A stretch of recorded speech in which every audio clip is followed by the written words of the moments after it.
اعوذ باللہ من الشیطان الرجیم بسم اللہ الرحمن الرحیم امن ھذا الذی هو جند لکم ینصرکم من دون الرحمن، بھلا وہ کون ہے جو تمہارا لشکر بن جائے اور تمہاری مدد کرے رحمان کے مقابلے میں؟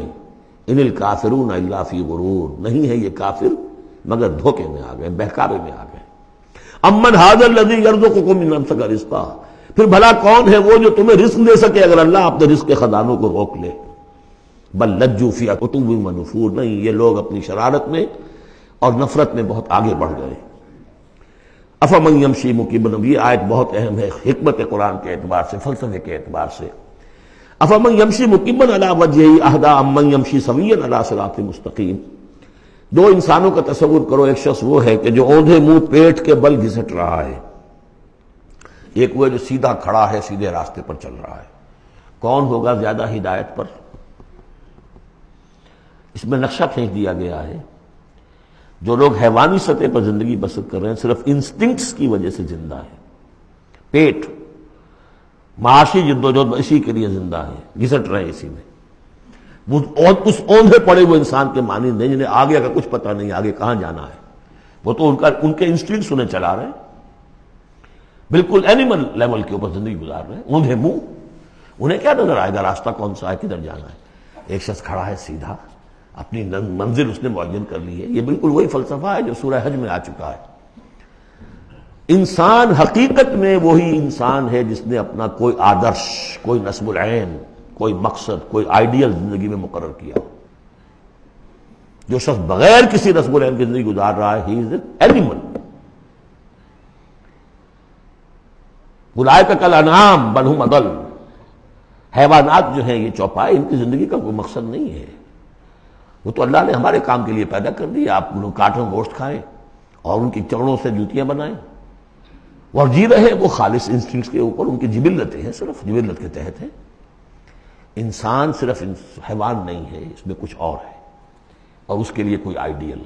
ضعف الطالب والمطلوب، جتنا اونچا آئیڈیل ہوگا اتنا ہی اونچا انسان جائے گا، لیکن جس کا کوئی سرے سے آئیڈیل نہیں وہ نرا حیوان ہے۔ آخر چوپائے بھی تو اسی طرح چلتے ہیں نا۔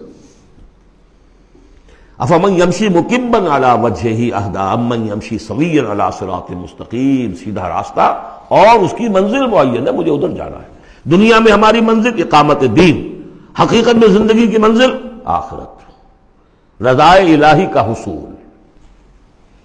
قل ھو الذی انشأکم وجعل لکم السمع والابصار والافئدہ، کہہ دیجئے وہی ہے جس نے تمہیں انشاء، اٹھانا، تمہیں بنایا، بڑھایا، وجعل لکم السمع والابصار والافئدہ، تمہیں کان دیے، آنکھیں دی اور دل دیے یا عقل دی۔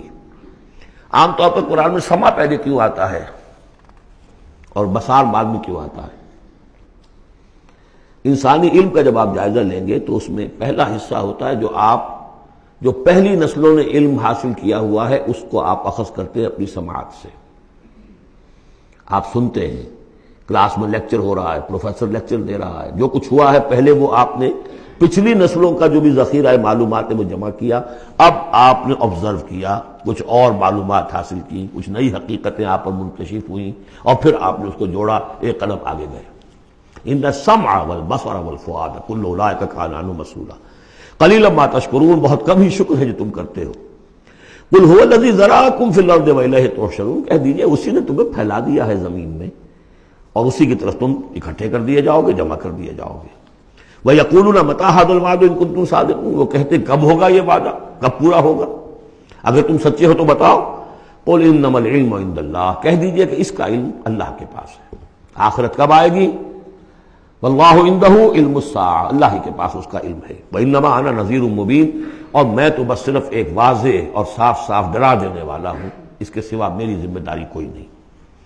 فَلَمَّا رَأَوْهُ زُلْفَةً، پھر جب وہ دیکھیں گے اس کو، قریب آ گئی، سیئت وجوہ الذین کفروا، تو ان کے چہروں کے حلیے بگڑ جائیں گے، برے ہو جائیں گے ان کے چہرے، ان کافروں کے۔ وقیل ھذا الذی کنتم بہ تدعون، اور کہا جائے گا یہ ہے وہ جس کو تم مطالبہ کرتے تھے کہ لاؤ اور لے آؤ جلدی سے۔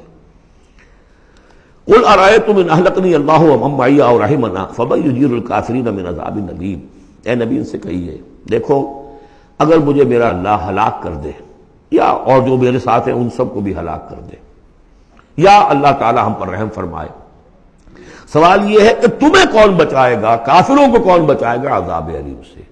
ہمارا جو بھی ہو ہم ناکام رہ جائیں، تمہارے نزدیک ناکام ہو گئے، ہمارے نزدیک تو کوئی ناکامی ہے ہی نہیں۔ حل تربصون بنا الا احدی الحسنیین، دو اعلیٰ صورتیں ہیں، ان میں سے تیسری کوئی صورت ہے ہی نہیں۔ یا ہمارا رب ہمیں سب کو جام شہادت نوش کروا دے، کامیابی کامیابی، سب سے بڑی کامیابی تو یہی ہے۔ اور کامیاب ہو کر اگر واپس آ گئے تو تم بھی کہو گے کہ کامیاب ہو۔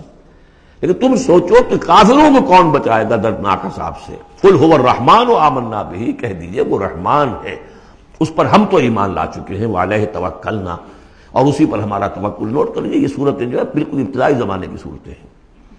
ابھی سمجھیے کہ یہ ابتدائی رد و قضا ہے، جس کی آخری شکلیں وہ ہیں جو سورہ انعام اور سورہ اعراف اور سورہ یونس اور سورہ ہود میں ہم دیکھا ہے۔ فَسَتَعْلَمُونَ مَنْ هُوَ فِي ضَلَالٍ مُبِينٍ، تو عنقریب تمہیں معلوم ہو جائے گا کہ کھلی گمراہی میں کون تھا، ہم تھے یا تم تھے۔ قُلْ أَرَأَيْتُمْ إِنْ أَصْبَحَ مَاؤُكُمْ غَوْرًا، ذرا ایک بات پر اور غور کرو، اگر تمہارا یہ پانی جو زمین کا ہے وہ نیچے اتر جائے، کبھی کبھی ایک دم بہت جو ہے ایک الارم ہو جاتا ہے کہ پانی کی سطح نیچے جا رہی ہے، بارشیں کم ہوئی ہیں، پانی کی سطح نیچے جا رہی ہے، کہاں سے لائیں گے پانی؟ وہ تو پھر بھی ابھی ایک حد تک ہی نیچے جاتی ہے، یہ پانی اور نیچے چلا جائے۔ فَمَنْ يَأْتِيكُم مِّن مَّاءٍ مَّعِينٍ، کون ہے وہ جو لائے گا تمہارے پاس وہ پانی صاف نتھرا ہوا پانی؟ صدق اللہ العظیم۔